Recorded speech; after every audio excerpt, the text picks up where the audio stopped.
ఎంతమంది మీద, ఎన్ని షాపుల్లో దాని మీద ఎంక్వైరీ జరిగిందా? ఈ నకిలీ మద్యం ఎన్ని షాపుల్లో అమ్మారు, ఎక్కడ అమ్మారు? కనీసం రాష్ట్రంలో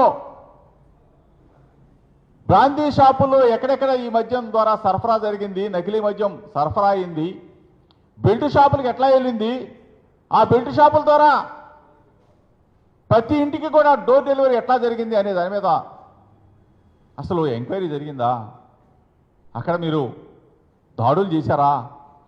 అసలు ఇవేమీ పట్టనట్టు ఎప్పుడో సుమారుగా 16 రోజులు అవుతా ఉంది, రాష్ట్రంలో డిపార్ట్మెంట్లన్నీ కూడా పక్కన పెట్టేసి దీన్ని తీసుకెళ్ళి బురదల్లే క్రమంలో డైవర్షన్ పాలిటిక్స్తో చంద్రబాబు నాయుడు ప్రభుత్వం చేస్తున్న దుర్మార్గాల్ని రాష్ట్ర ప్రజలు గమనించట్లేదని చెప్పి అడుగుతా ఉన్నా.